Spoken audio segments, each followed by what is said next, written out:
the original state of humanity. ప్రభువైన యేసుక్రీస్తు నామములో మీకందరికి వందనాలు తెలియజేస్తున్నాను. మానవ సిద్ధాంతం 4వ భాగం. మానవ జాతి యొక్క ఆదిమ స్థితి పరిచయం. మానవ జాతి యొక్క ఆదిమ స్థితి సిద్ధాంతం పాపం ప్రవేశించడానికి ముందు దేవుడు సృష్టించిన మానవ జాతి యొక్క స్థితిని పరిశీలిస్తుంది. పతనం అనే విషాదాన్ని అర్థం చేసుకోవాలంటే దానికి ముందు ఉన్న పరిపూర్ణతను మొదట అర్థం చేసుకోవాలి. ఆదాము అవ్వలు పాపులుగా, భ్రష్టులుగా లేదా నైతికంగా తటస్థులుగా సృష్టించబడలేదు. వారు నీతిమంతులుగా, పవిత్రులుగా మరియు దేవునితో పరిపూర్ణ సహవాసాన్ని ఆస్వాదించగల సామర్థ్యం గలవారిగా సృష్టించబడ్డారు. మానవ జాతి యొక్క ఆదిమ స్థితి మానవాళి పట్ల దేవుని ఉద్దేశాన్ని వెల్లడిస్తుంది. మానవాళి ఎలా ఉండాలని రూపొందించబడిందో ఇది చూపిస్తుంది మరియు పాపం యొక్క వినాశనకరమైన ప్రభావాలను వివరించడానికి సహాయపడుతుంది.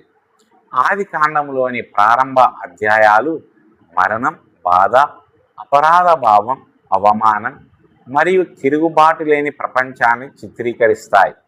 మానవాళి దేవునితో, ఒకరితో ఒకరు మరియు సృష్టితో సామరస్యంగా జీవించింది. ఈ సిద్ధాంతాన్ని అర్థం చేసుకోవడం పాపం విమోచన, పవిత్రీకరణ మరియు విశ్వాస యొక్క భవిష్యత్ మహిమను అర్థం చేసుకోవడానికి పునాదిని అందిస్తుంది.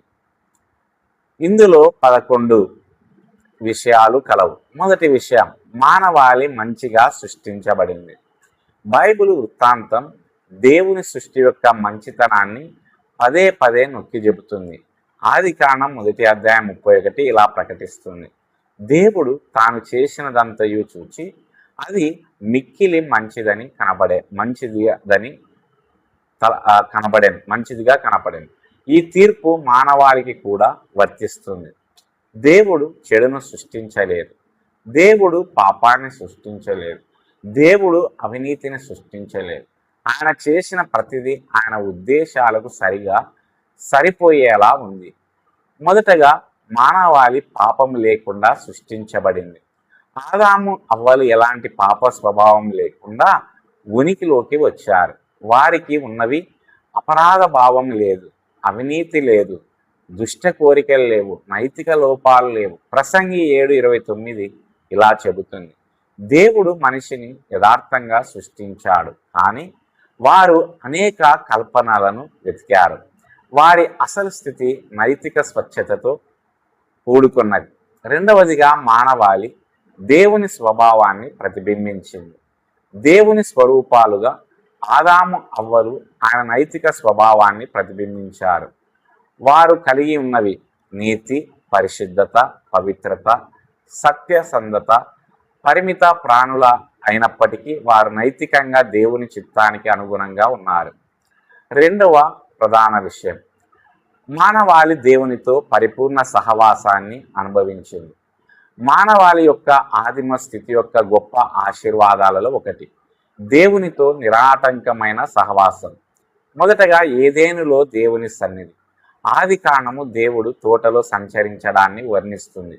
ఆది కాండం 3:8 ఇలా చెబుతుంది: పగటి చల్లని వేళలో యెహోవా దేవుడు తోటలో సంచరించుచుండగా ఆయన స్వరము. పాపానికి ముందు దేవుని సన్నిధి భయానికి బదులుగా ఆనందాన్ని కలిగించింది. ఆదాము అవ్వలు తమ సృష్టికర్తతో ప్రత్యక్ష సహవాసాన్ని ఆస్వాదించారు. రెండవదిగా, ఎటువంటి ఎడబాటు లేదు. పాపం దేవునికి, మనిషికి మధ్య ఎడబాటును సృష్టిస్తుంది. పతనానికి ముందు ఎటువంటి అడ్డంకులు లేవు, ఎటువంటి అపరాధ భావం లేదు, ఎటువంటి భయం లేదు, ఎటువంటి శిక్షా విధి లేదు. మానవ జాతి దేవునితో సాన్నిహిత సహవాసాన్ని అనుభవించింది. మూడవదిగా, ఆరాధన సహజంగా ఉండేది. ఆదాము అవ్వలు నిరంతరం దేవుని సన్నిధిలో జీవించారు. వారి జీవితాలు ఆనందకరమైన విధేయతను, ఆరాధనను ప్రతిబింబించాయి. వారు చేసిన ప్రతి పని దేవుని కృప అను పరిపాలన క్రిందనే జరిగింది. మూడవ విషయం, మానవ జాతి దేవుని గూర్చిన సత్యజ్ఞానాన్ని కలిగి ఉంది. మొదటి మానవులు అజ్ఞానులు కారు. దేవుడు వారిని యథార్థమైన జ్ఞానముతో సృష్టించాడు.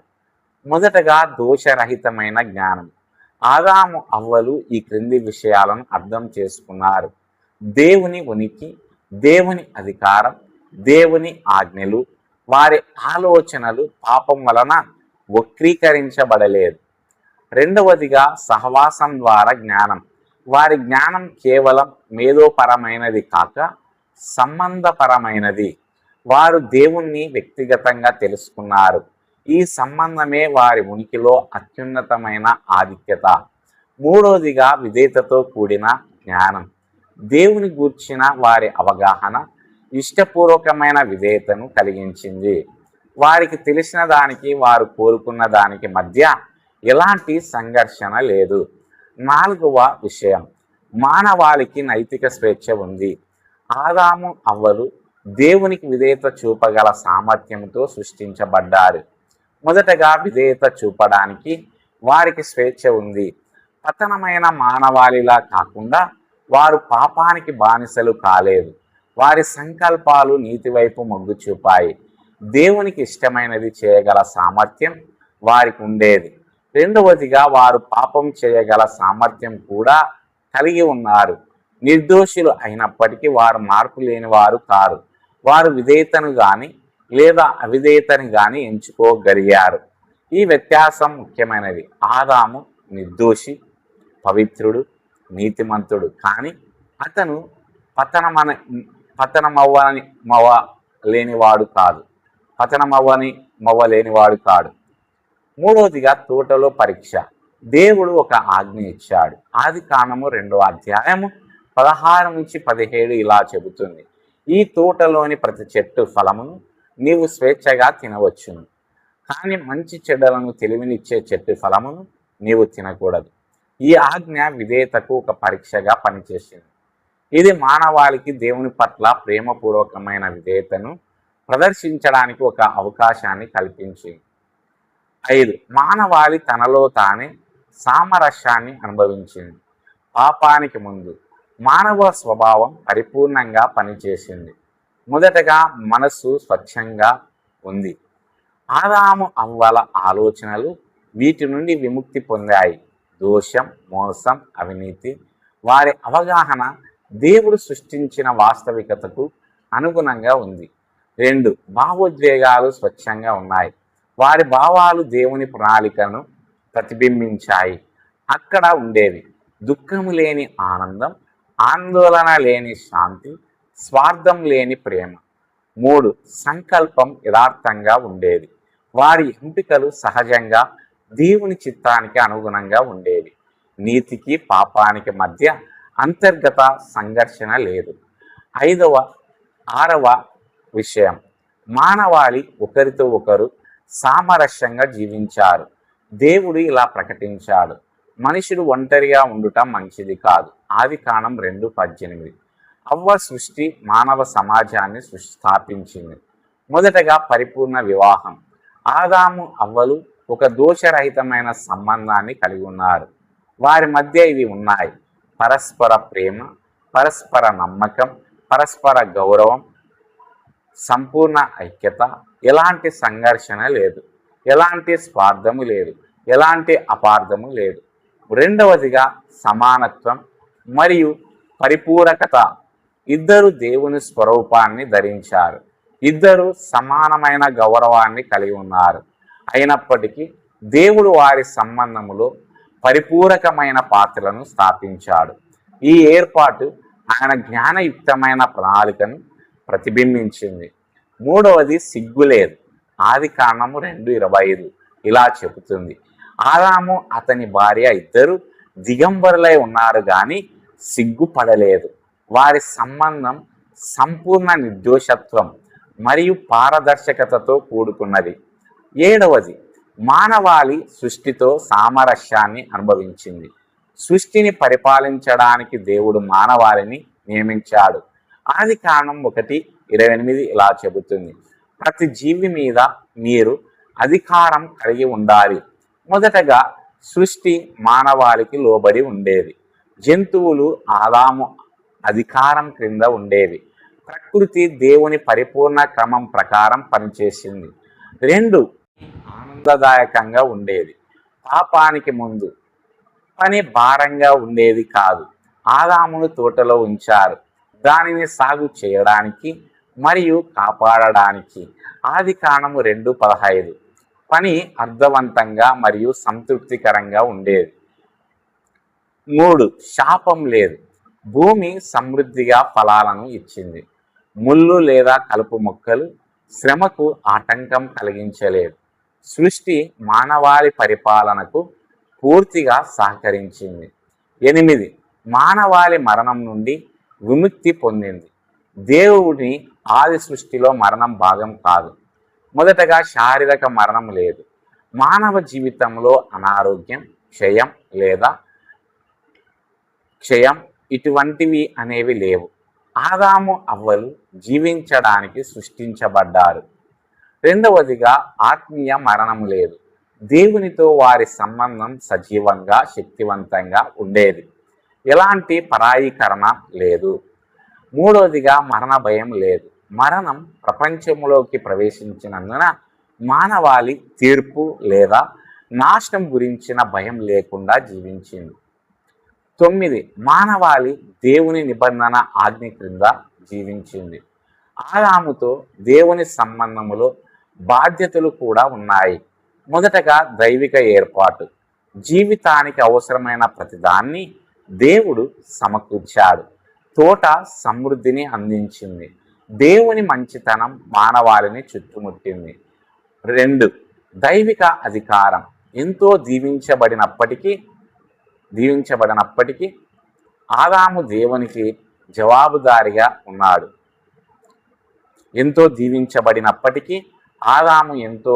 ఆదాము దేవునికి జవాబుదారిగా ఉన్నాడు. సృష్టికర్తకు ఆజ్ఞాపించే హక్కు ఉంది. సృష్టికి విధేయత చూపడం విధిగా ఉంది. 3 దైవిక హెచ్చరిక. అవిధేయత గురించి దేవుడు ఆదామును హెచ్చరించాడు. నీవు దాని ఫలము తిను దినమున నిశ్చయంగా చచ్చిపోదు. ఆదికాండము 2:17. ఈ హెచ్చరిక దేవుని న్యాయాన్ని మరియు మంచితనాన్ని రెండింటినీ వెల్లడి చేసింది. 10వ విషయం మానవాళి యొక్క ఆదిమ స్థితి యొక్క ప్రాముఖ్యత. మానవాళి యొక్క ఆదిమ స్థితిని అర్థం చేసుకోవడం అనేక బైబిల్ సత్యాలను వివరించడానికి సహాయపడుతుంది. మొదటగా అది దేవుని ప్రణాళికను వెల్లడిస్తుంది. మానవాళి ఎలా ఉండాలని దేవుడు ఉద్దేశించాడో ఆదిమ స్థితి చూపిస్తుంది. 2 ఆది పాపం యొక్క తీవ్రతను నొక్కి చెబుతుంది. ఆదిమ నీతి నేపథ్యంలో మాత్రమే పతనం యొక్క గొప్పతనాన్ని అర్థం చేసుకోగలము.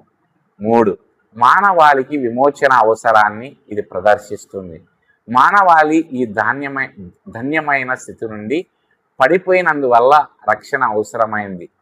4 ఇది భవిష్యత్ పునరుద్ధరణను సూచిస్తుంది.